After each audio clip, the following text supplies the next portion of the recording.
Welcome to the BTech Hub. Today we'll be starting with the first unit of communication skills. What is communication? Communication is derived from a Latin word communicare जिसका मतलब है to share. Communication basically exchange of thoughts, messages या किसी भी information messages का exchange है और ये exchange हम करते कैसे हैं? By speech, बोलकर, visual से, signal से या फिर लिखकर. तो किसी भी इंफॉर्मेशन मैसेजेस थॉट्स के एक्सचेंज के प्रोसेस को ही कम्युनिकेशन कहते हैं और ये एक्सचेंज सेंडर और रिसीवर के बीच में होता है. According to the language we use we divide communication into two types, formal language, informal language. Formal language का यूज होता है किसी भी फॉर्मल स्पेस में जैसे कि किसी ऑर्गेनाइजेशन में. इनफॉर्मल लैंग्वेज का यूज जनरली आप अपने फ्रेंड्स या फिर रिलेटिव्स के साथ करते हैं. नेक्स्ट टॉपिक है LSRW. ये कुछ इंपॉर्टेंट सेट ऑफ स्किल्स हैं जिन्हें अगर आपने मास्टर कर लिया तो आपकी कम्युनिकेशन स्किल्स बेटर हो जाती हैं. L in LSRW stands for listening. Listening is the ability to decode the meaning of an audio string. जब स्पीकर कुछ बोल रहा है तो उसके वर्ड्स के मीनिंग को आप डिकोड कर रहे हैं तो उसे लिसनिंग कहते हैं. Speaking is the ability to encode thoughts and concepts into oral form. जब आप अपने थॉट्स या फिर किसी भी मैसेज को बोलकर एक्सप्रेस कर रहे हैं तो उसे स्पीकिंग कहते हैं. Reading is the ability to decode the meaning of a written string.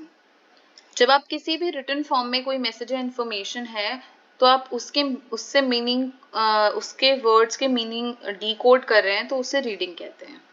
Writing is the ability to encode thoughts and concepts into a written form. जब आप अपने थॉट्स या फिर किसी भी इंफॉर्मेशन को लिखकर एक्सप्रेस कर रहे हैं तो उसे राइटिंग कहते हैं. अब एक छोटा सा डिफरेंस है हियरिंग और लिसनिंग के बीच में.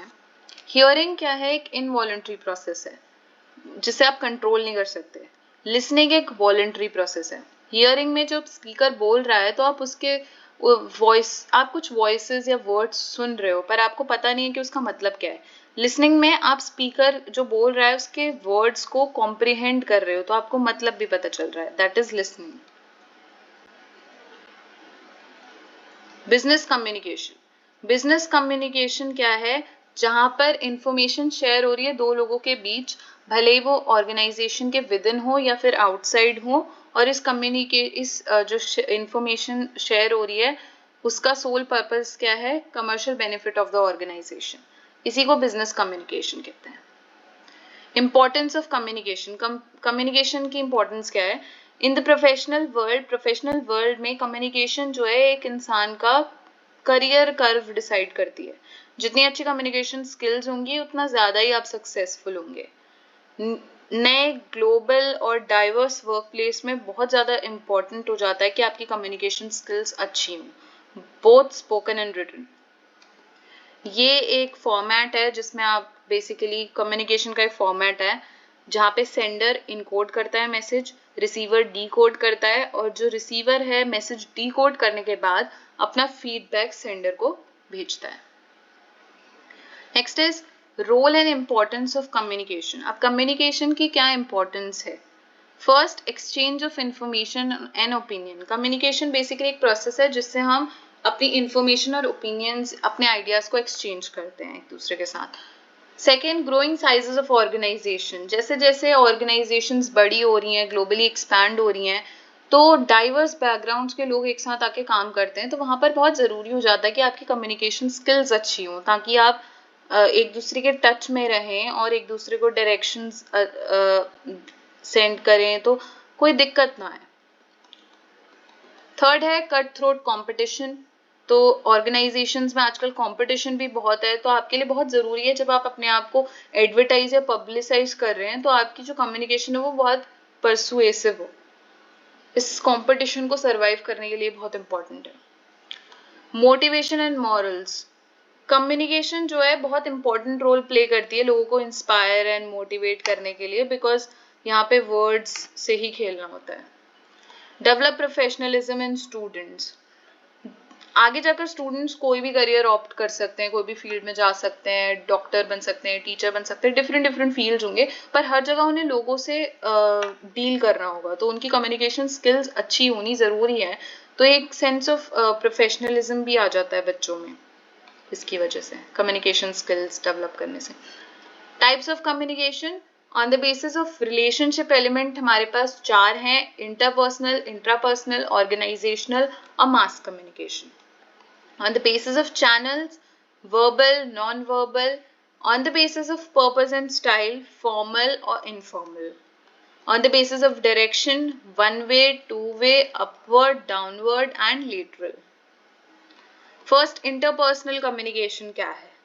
जहाँ पे जो exchange of information या फिर ideas या feelings, basically opinions exchange होना दो या दो से ज़्यादा लोगों के बीच में हो, verbally या non-verbally. यानी कि नॉन वर्बली और वर्बली दोनों में से किसी भी तरीके से एक्सचेंज ऑफ इंफॉर्मेशन हो रहा है दो या दो से ज्यादा लोगों के बीच, उसे इंटरपर्सनल कम्युनिकेशन कहते हैं. It often includes face to face exchange of messages और इसके एग्जांपल हैं client meetings, project discussions. Next है आपका intrapersonal communication with oneself. जब कोई खुद से बात करे, इसमें दो लोग नहीं होते, इसमें सिर्फ एक इंसान होता है. जब आप खुद से बात करते हैं, it includes internal monologue, imagination, visualization, internal conflict resolution, individual reflection. Individual reflection is basically introspection. जब आप अपने किए हुए कामों पर सोचें, basically आत्मलोचन करें कि आपने जो किया वो सही किया है नहीं किया. Contemplation is basically कोई भी काम करने से पहले उसके pros या cons के बारे में सोचना. Organizational communication, process by which the activities of the organizations are coordinated to reach the goals of both the individual and organization. जब ऑर्गेनाइजेशन की एक्टिविटीज को ऐसे कोऑर्डिनेट किया जाता है कि दोनों इंडिविजुअल जो उस ऑर्गेनाइजेशन में काम कर रहे हैं प्लस वो ऑर्गेनाइजेशन दोनों के गोल्स अचीव हों. It leads to the effective management in the workplace. Mass communication basically जब आप अपने मैसेज को एक इंटायर पॉपुलेशन को कन्वे करना चाहते हैं. Tools of modern mass media are books, press, cinema, television, radio, internet. इनके थ्रू आप एक entire population से connect करते हैं और उन्हें अपना message convey करते हैं. अब next है verbal communication. इसके two types हैं, oral and written. अब oral क्या है? Face to face interaction होती है जब receiver और sender के बीच में, तो वो ओरल फॉर्म हो गई. For example giving a presentation. Written जहां पर जो सेंडर रिटन मोड का यूज करे अपने मैसेज को ट्रांसमिट करने के लिए, for example writing reports and emails. तो दोनों ही ओरल और रिटन वर्बल कम्युनिकेशन का पार्ट होते हैं.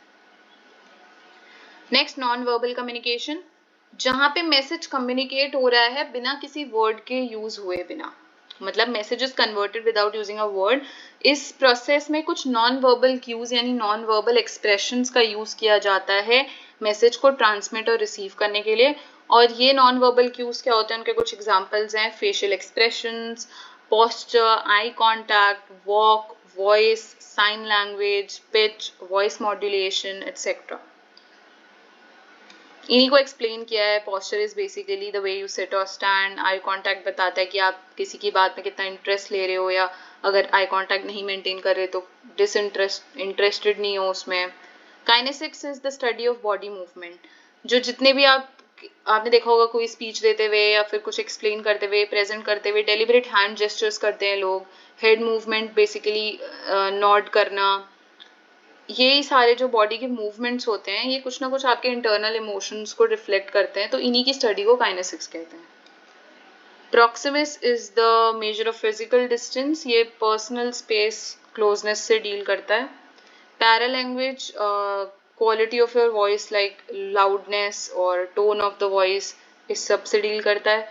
Physiologically change, physiology deals with the change in body physiology like when someone is rapidly blinking their eyes, sweating more or shivering. All these are signs of nervousness. Touch, physical touch like a hug or a handshake. Facial expressions which indicate someone's attitude or someone's mood. तो ये सब कुछ non verbal cues हैं, body language का part है. Formal communication. Communication जो एक formal channels के थ्रू होती है ऑर्गेनाइजेशन में, एक स्ट्रक्चर फॉलो करती है, प्रॉपर एक लाइन ऑफ अथॉरिटी फॉलो करती है. ये बेसिकली राइटिंग में होती है कम्युनिकेशन, और ये कोई भी फॉर्म ले सकती है, किसी पॉलिसी का फॉर्म ले सकती है, कोई मैनुअल प्रोसीजर का फॉर्म, या कोई रूल बुक हो एम्प्लॉयज के लिए, या रिपोर्ट्स हो एक्सेट्रा। इनफॉर्मल कम्युनिकेशन, ये कम्युनिकेशन जो होती है इनका मतलब ये फॉर्मल चैनल से अलग होते हैं इनके चैनल्स, और ये कोई लाइन ऑफ अथॉरिटी फॉलो नहीं करती हैं। ये कम्युनिकेशन बेसिकली ओरल होती है, जैसे फॉर्मल कम्युनिकेशन मोस्टली रिटन होती है, ये ओरल होती है, और इसे सिंपल ग्लेंस या जेस्चर्स, स्माइल से भी कवर किया जा सकता है। बेसिकली इसमें नॉन वर्बल क्यूज का भी यूज होता है, नॉन वर्बली भी ये कम्युनिकेशन हो सकती है। It includes grapevine communication. Grapevine communication is not, which is not structured like non-verbal communication. No, it's not non-verbal communication. Grapevine is which is not structured, informal communication.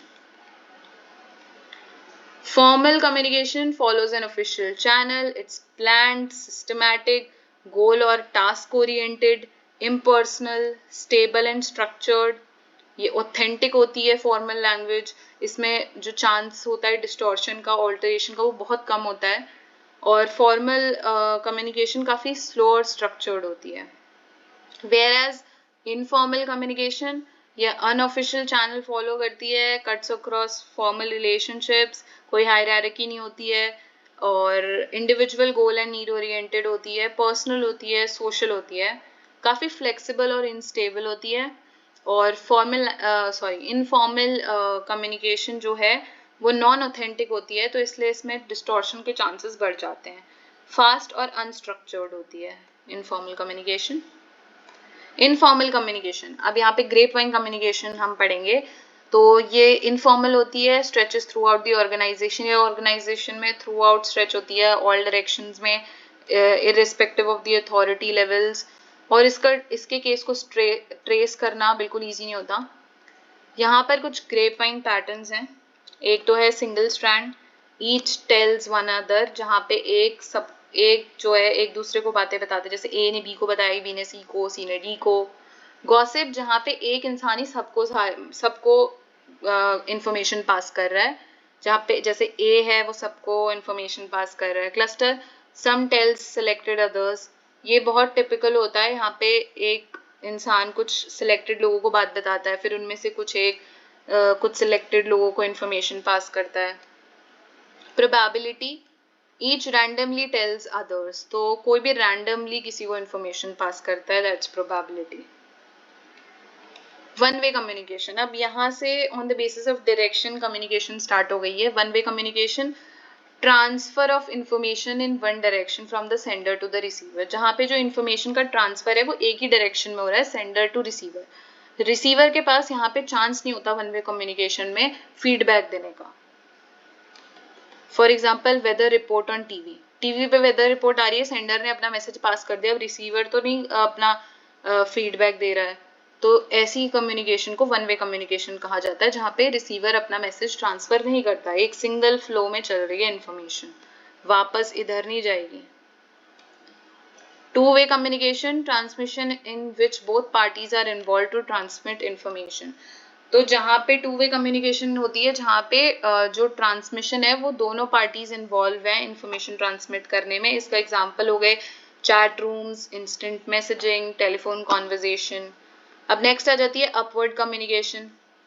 ये वो communication है जिसमें जो फ्लो ऑफ इंफॉर्मेशन है वो lower levels of hierarchy से upper level of hierarchies में जाता है, यानी कि जो बात है वो सबऑर्डिनेट से इंफॉर्मेशन सुपीरियर पे पास हो रही है। और इसका फंक्शन क्या है, बेसिकली इंफॉर्मेशन पास करना, सजेशन देना, और जो कंप्लेंट्स हैं लोअर लेवल्स वर्कर्स की उसे मैनेजर्स तक पहुंचाना।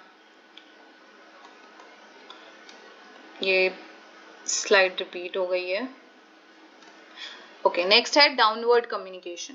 डाउनवर्ड कम्युनिकेशन है जो सुपीरियर से सबऑर्डिनेट डाउनवर्ड जा रहा फ्लो जो इंफॉर्मेशन का, यानी कि अपर लेवल ऑफ हायरार्की से लोअर लेवल ऑफ हायरार्की में इंफॉर्मेशन फ्लो हो रही है, डाउनवर्ड, और it involves directions and performance feedback.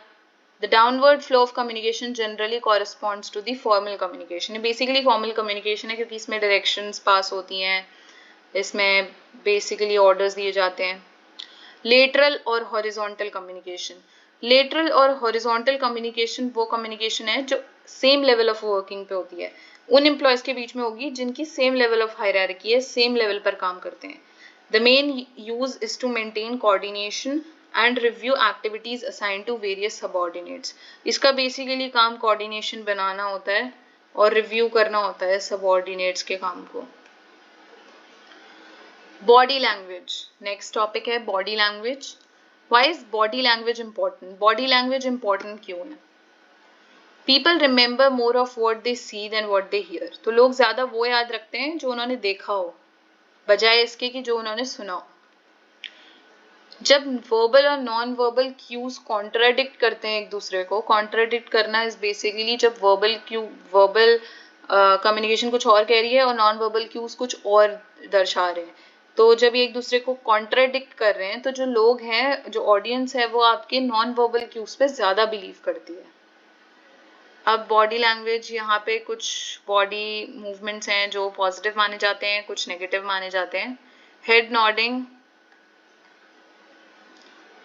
it shows patience and understanding.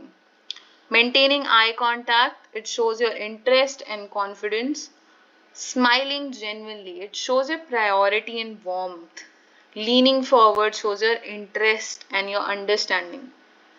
Some negative body language, furrowed brows, it shows your confusion, disagreement. Lack of eye contact shows discomfort or dishonesty. Leaning backward shows that you're not interested in the conversation. 93% of your language is made up of non-verbal communication. There are some types of body languages. Haptics, where we talk about the physical touch. Proxemics, we talk about space and closeness, measure of physical distance. Oculisis, eye contact. Kinesics, body movement. Kinesics, it is the study of body movement to judge the inner state of emotions expressed through different parts of the body. जब आपके जो कुछ body movements हैं वो आपके inner state of emotions को present करें, तो उन्हीं बॉडी मूवमेंट्स की स्टडी को काइनेसिक्स कहते हैं. और ये बॉडी मूवमेंट्स क्या क्या हो सकते हैं? आपका पोस्चर, जेस्चर्स, फेशियल एक्सप्रेशंस, आई कॉन्टैक्ट्स, ये सब आपके इनर स्टेट ऑफ इमोशंस को एक्सप्रेस करते हैं. Chronomics is basically, it is a discipline concerned with the usage of time, study of a person's use of time. ये punctuality से deal करता है. Basically कुछ cultures ऐसे होते हैं जहाँ पर time की बहुत ज़्यादा value होती है, तो अगर आप किसी को wait करा रहे हैं, if you're not punctual, तो ये आपका एक बहुत बेकार impression दे सकता है. Proxemics, the non-verbal study of space and distance. It is embarrassing if the more we move back, the more the other person comes forward. तो ये काफ़ी embarrassing हो जाता है कि आप जितना पीछे जा रहे हैं, सामने वाला उतना ही forward move कर रहा है. तो किसी की भी personal space को invade नहीं करना चाहिए. We must know कि किसी की पर्सनल स्पेस या पर्सनल डिस्टेंस, हम किसी के इतना क्लोज नहीं जा रहे हैं, हम एक physical distance, major of physical distance है, उसे मेंटेन कर रहे हैं, किसी की प्राइवेसी को इन्वेड नहीं कर रहे हैं. हैप्टिक्स, यहाँ पे कुछ टच बेसिकली एक्सप्लेन किए गए हैं. जो बॉडी कांटेक्ट होता है वो एक्सीडेंटल हो जाता है कभी कभार, जो टच होता है वो डेलिबरेट होता है. टाइप्स ऑफ टचेस भी दिए गए हैं यहाँ पे, सोशल, फ्रेंडली, पैशनेट, फंक्शनल. ऑक्यूलिसिस होता है जहाँ पे आपकी आईज जो है वो डिफरेंट इमोशंस को डिपिक्ट करती हैं. Happy, sad, angry, crying, sad, laughing, every emotions. Barrier to effective communication. अब इफेक्टिव कम्युनिकेशन के कुछ बैरियर्स. पहले तो बैरियर होता क्या है? What are barriers? A problem, external or internal, that causes our communication to be distorted is known as a barrier to effective communication. तो कोई भी external या internal problem जो हमारी communication को distort करती है उसे barrier कहते हैं, barrier to effective communication. Arising from sender और receiver's personality, जो receiver की personality से arise होता है, basically psychological और perceptional. Related to interpersonal transactions, limited frame of reference, emotional interference. Related to organizational network, organizational policies, technological barriers, physiological barriers. सबसे पहले हम पढ़ेंगे psychological barrier. The personality of an individual is shaped by psychology, that is the science of human behaviour. तो psychology क्या होती है? Science of human behaviour. Human behaviour को जो स्टडी करते हैं वो साइंस होती है साइकोलॉजी, और साइकोलॉजी ही एक इंडिविजुअल की पर्सनालिटी को शेप करती है। कॉन्सिक्वेंसेस क्या होते हैं साइकोलॉजिकल बैरियर्स के? Lack of attention, trust issues होते हैं लोगों को, lack of retention. Retention is basically आप किसी चीज को कितना रिटेन कर रहे हो, याद करके रख रहे हो। Difference in perception and thoughts. Tips to overcome such psychological और perceptual barriers is develop empathy and flexibility. तो लोगों के तरफ एम्पैथी डेवलप करो, फ्लेक्सिबल रहो कि आप लोगों को समझ सको। प्रोवाइड पॉजिटिव क्रिटिसिज्म, लोगों को पॉजिटिव क्रिटिसिज्म, जो आपका क्रिटिसिज्म है वो पॉजिटिव होना चाहिए बेसिकली, किसी को हर्ट ना करो आप। Create mutual understanding, maintain positive body language, avoid stereotyping. Next है related to interpersonal transaction. It refers, इसमें बेसिकली ये रेफर करता है कि सेंडर और रिसीवर के बीच का रिलेशनशिप क्या है, कि सबऑर्डिनेट और superiors, management and employees. Major factors resulting in this barriers are employees frame of reference, कि एम्प्लॉयज एक दूसरे के बारे में क्या सोचते हैं या कितना जानते हैं या किस नज़र से देख रहे हैं। Language skills, semantics. Semantics is basically किसी भी vocab, ethnic origin of different words of vocabulary, कि आप किसी अलग एथनिक, अपने जिस एथनिक ओरिजिन से बिलोंग करते हैं आप उन वर्ड्स को यूज कर रहे हो, दे आर बेसिकली डिफरेंट। तो वो वोकैबुलरी सबकी इतनी वास्ट होती नहीं है। कल्चरल बैकग्राउंड, कल्चरल बैकग्राउंड की वजह से भी लोग एक दूसरे को स्टीरियोटाइप करते हैं। इमोशनल कोशेंट आपका कितना डेवलप है, आप कितना इमोशनली लोगों को समझ सकते हैं। जार्गन्स का यूज नहीं होना चाहिए, जार्गन्स का यूज भी करते हैं कभी कभी लोग। जार्गन्स जो होते हैं डिफिकल्ट और फील स्पेसिफिक वर्ड्स होते हैं, टेक्निकल वर्ड्स होते हैं। Tips to overcome interpersonal barriers to interpersonal transactions. Use body language sparingly.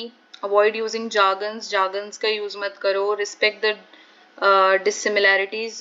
कभी भी लोगों को stereotype मत करो, और अगर आपके बीच में कोई dissimilarity है तो उसकी respect करो।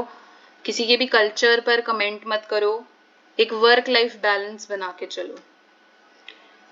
Organizational barriers क्या है?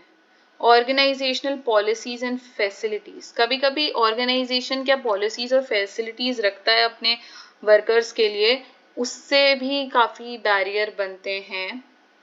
Proper organizational facilities such as complaint box, suggestion box, यहाँ पे सजेशन बॉक्स होगा, and social and cultural gathering are very important for the proper flow of communication. तो एक आप कैसी इन्वायरमेंट प्रोवाइड कर रहे हैं, कैसी फैसिलिटीज़ प्रोवाइड कर रहे हैं। आप एक इन्वायरमेंट प्रोवाइड कर रहे हैं जहाँ पर आपके जो वर्कर्स हैं, एम्प्लॉयज़ हैं, वो एक दूसरे से इंटरेक्ट कर रहे हैं, तो ये सोशल और कल्चरल गैदरिंग से हो पाएगा। If the free flow of communication is not provided in the organizational policy, it lead to barriers to communication. तो एक फ्री फ्लो ऑफ कम्युनिकेशन अगर नहीं होती एम्प्लॉयज़ के बीच में, तो यहाँ पर भी बैरियर आता है। तो ये सब जो है ऑर्गेनाइजेशनल पॉलिसीज और फैसिलिटीज के अंदर आता है ये barrier.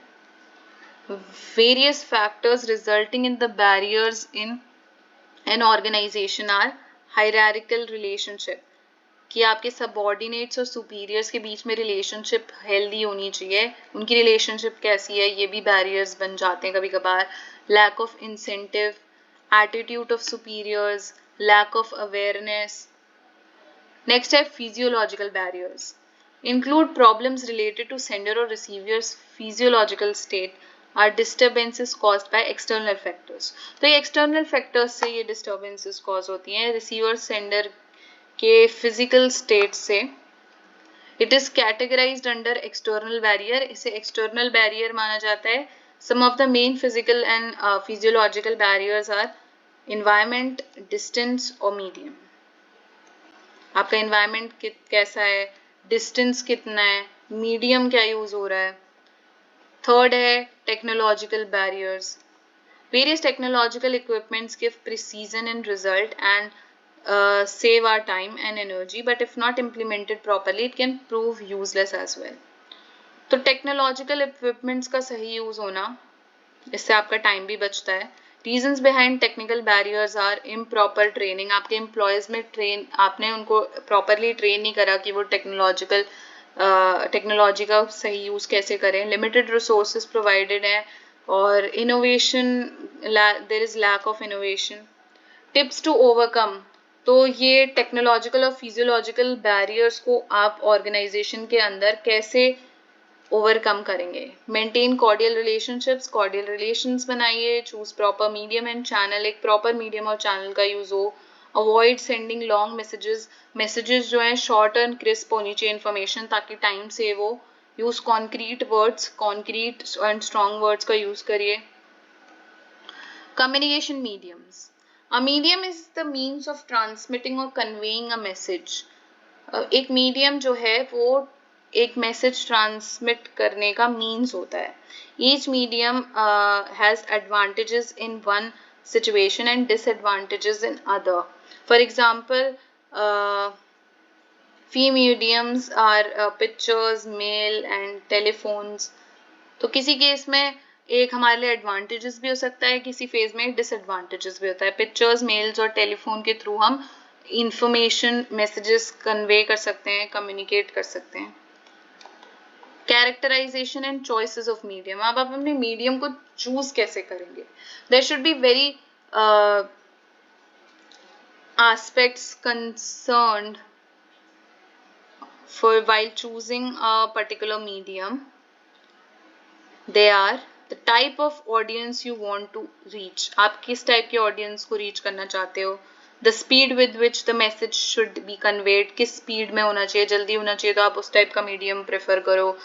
Need for confidentiality of the message, आपको चाहिए कि कॉन्फिडेंशियल है मैसेज, तो ये इसके लिए ऐसा मीडियम चूज करो जो ज़्यादा लोगों, जिसे लोग हैक ना कर सके easily. Need of accuracy in transmission, transmission में एक्यूरेसी हो। फीडबैक कैपेसिटी हो मीडियम के अंदर, फीडबैक भी दे सके आपको receiver.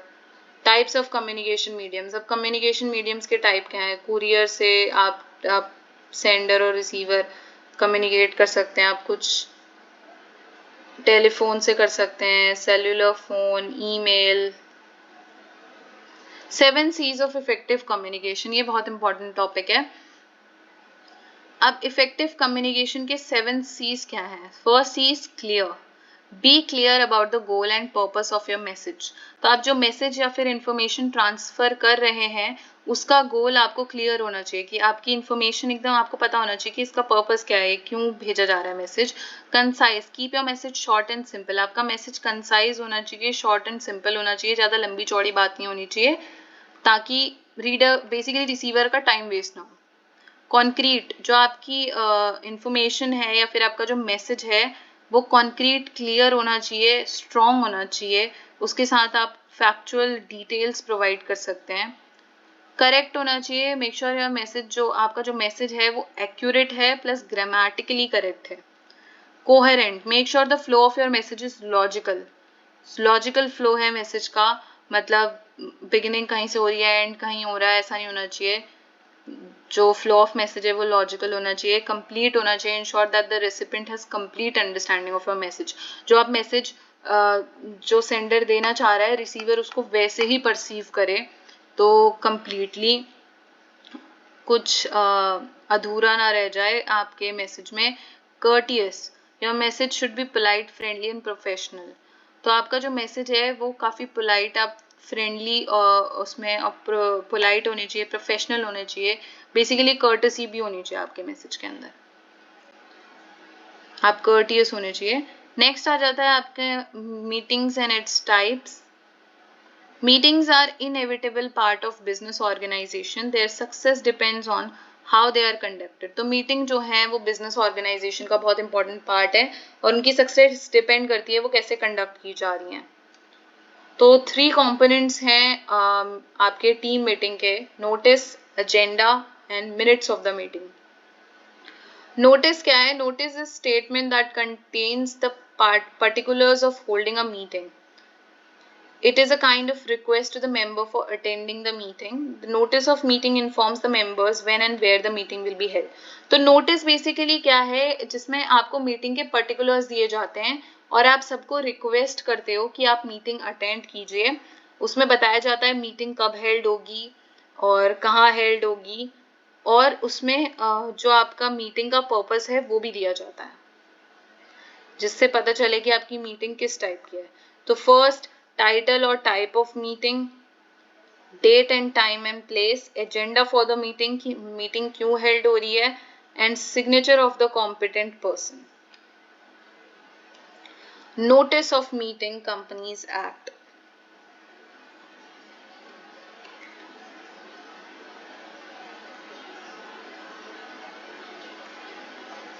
In case of company meeting, the Companies Act provides specific time limit for sending notice to the concerned parties prior to a meeting.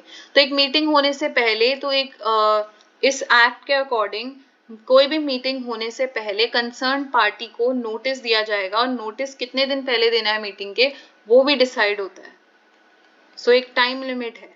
आपकी type of meeting के according कितने time पहले notice दिया जाएगा वो मेंशन किया जाता है, वो एक प्रॉपर फिक्स टाइमिंग है.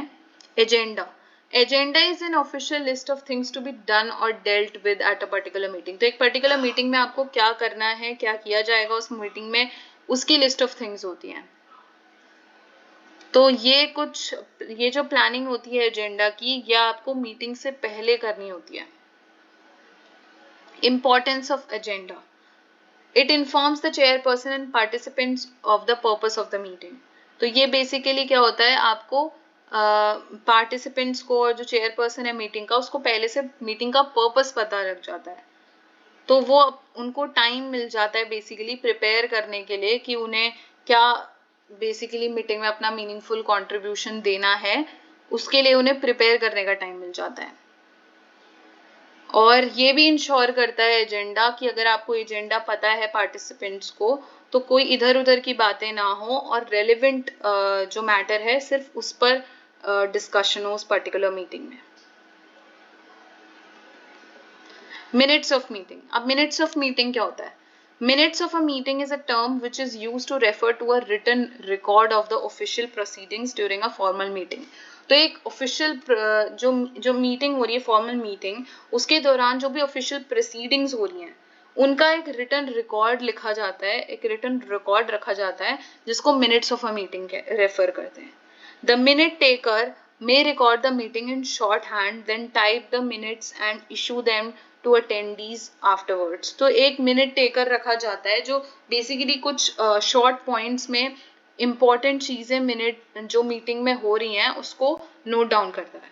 फिर उनको नोट डाउन करने के बाद उन्हें टाइप किया जाता है और उन्हें मीटिंग जो अटेंडीज हैं उनको सेंड किया जाता है उसके बाद, ताकि, और इसकी इम्पोर्टेंस क्या होती है ये सब करने की, ताकि एक रिकॉर्ड रहे ऑफिशियल, और जो भी मीटिंग हेल्ड हुई है नेक्स्ट मीटिंग में उसकी बात हो कि ये नेक्स्ट मीटिंग में हुआ था, प्रीवियस मीटिंग में हुआ था. It serves as record for what happened during a meeting to remind people after some time if they forgot. तो अगर लोग भूल जाते हैं कि मीटिंग में क्या क्या हुआ था, तो उसके लिए एक ऑफिशियल एक रिकॉर्ड रहता है. Are useful for all those who are or were not able to attend the meeting, as they get to know everything that took place during the meeting. तो जो attend नहीं कर पाते किसी रीजन से, तो उनको भी पता लग जाता है कि मीटिंग में क्या हुआ. Are a record of meeting decisions which makes them a useful review document when it is time to measure progress. तो जो आप प्रोग्रेस मेजर करने के टाइम पर ये एक रिव्यू डॉक्यूमेंट बन जाता है. It acts as an accountability tool because they make it clear whose duty it was to perform a particular task. अगर किसी को एक particular task दिया जा रहा है तो ये एक accountability tool भी बन जाता है कि किसकी ड्यूटी क्या टास्क करने की थी. What should minutes do not contain? तो a transcript और details of who said what. तो किसने क्या बोला, इतना ज़्यादा डिटेल नहीं होनी चाहिए एक मिनट में. personal opinions, interpretations or comments, because this sort of information is really helpful later. तो किसी भी opinions, किसी के personal opinions या interpretations या comments को इसमें नहीं ऐड करना होता है, क्योंकि ये बाद में किसी काम की नहीं होती है. और ये बेसिकली एज अ होल सबके व्यूज को नहीं रिफ्लेक्ट करती हैं, ये पर्सनल होती हैं ये सब चीज़ें. तो किसी एक का ओपिनियन है तो इसको नहीं लिखना चाहिए meeting minutes of a meeting में.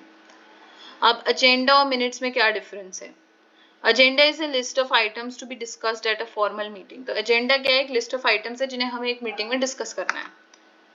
It is drawn up by the secretary in consultation with the chairman. तो चेयरमैन को कंसल्ट करके सेक्रेटरी इसे ड्रॉ करता है. It gives the member an idea about the topic to be discuss. तो ये members को एक आइडिया दे देता है कि क्या टॉपिक डिस्कस होंगे. Agenda is read out at a beginning of the meeting. तो मीटिंग के बिगनिंग में इसे पढ़ा जाता है.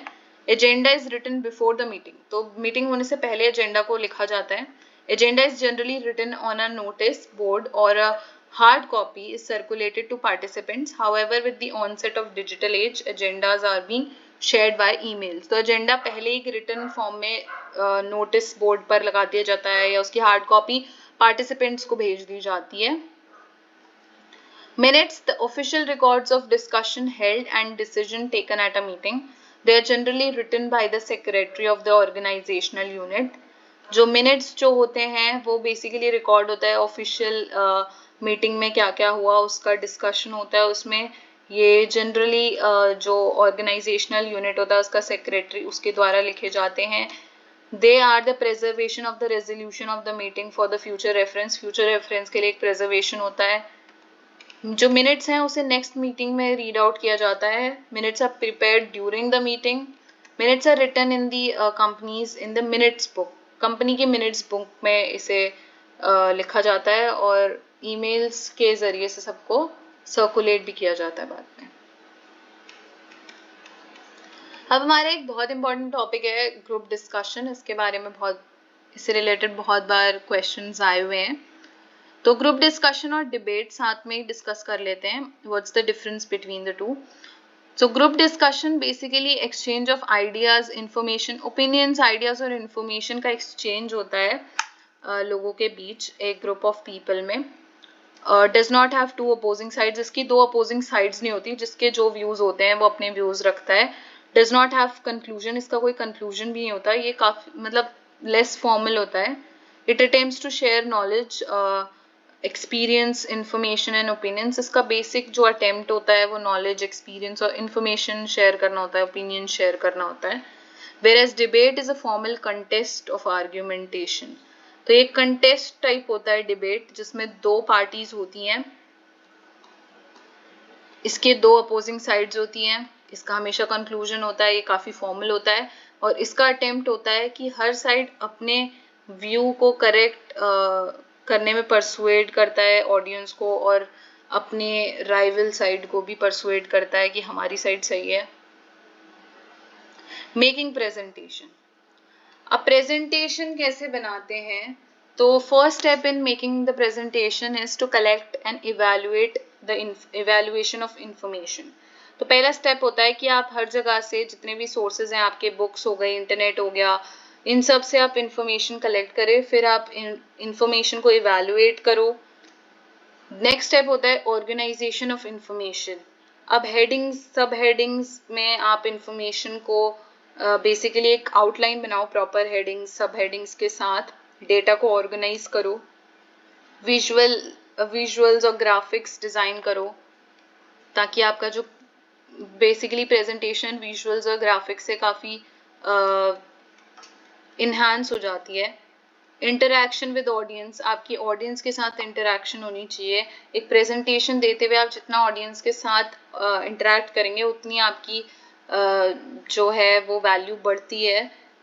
You must prepare yourself for the questions that may be asked from the audience. तो ऑडियंस से आपसे क्वेश्चंस पूछ सकती है, तो आपको पहले से प्रिपेयर करना चाहिए कि आपके टॉपिक से रिलेटेड ऑडियंस क्या क्या पूछ सकती है आपसे. तो आपको कंप्लीट नॉलेज होनी चाहिए आप जो प्रेजेंट कर रहे हो इंफॉर्मेशन उसके बारे में. Presentation skills. Great speakers are born, they are trained. तो जो प्रेजेंटेशन होती है बेसिकली आपकी और आपके काम की रिफ्लेक्शन होती है। तो अगर आपको अपना इम्प्रेशन अपना अच्छा इम्प्रेशन दिखाना है कम से कम टाइम में, तो आपका बेसिकली मोटिव ये होता है एक प्रेजेंटेशन में कि आप लोगों को अपने काम के बारे में इन्फॉर्म करो, फिर उन्हें परसुएड करो और उन्हें एजुकेट करो, फिर उन्हें अपना बेसिकली काम सेल करो। That is how you convince someone to buy your thing. Importance of good presentation skills. तो good presentation skills की क्या importance होती है? It helps communicate effectively. Great asset for career building. Career building के लिए बहुत अच्छा asset है ये. Aids in getting a job. Job मिलने में भी आपको help करता है. Provides recognition. आपका नाम होता है. Helps maintain good public relations. आपके लोगों से अच्छे relations बनते हैं. Help build good impression. आपका अच्छा impression बनता है. आपका confidence बढ़ता है. Ingredients for a good speaker. अब एक अच्छे स्पीकर के लिए क्या क्या जरूरी होता है? Eye contacts helps to get feedback from the audience. Control your voice with the help of good breathing. तो आपका ब्रीदिंग पैटर्न अच्छा होना चाहिए, मतलब आपको पता है कि कब आपको पॉज करना है, कब आपको बोलना है, आपके वॉइस में कंट्रोल है, आपकी वॉइस के ऊपर कंट्रोल होना चाहिए. Build rapport with every individual. Her individual के साथ रैपो क्रिएट करना. Face the audience with a genuine smile. It makes a good impression. Dress for success. That's all for the first unit.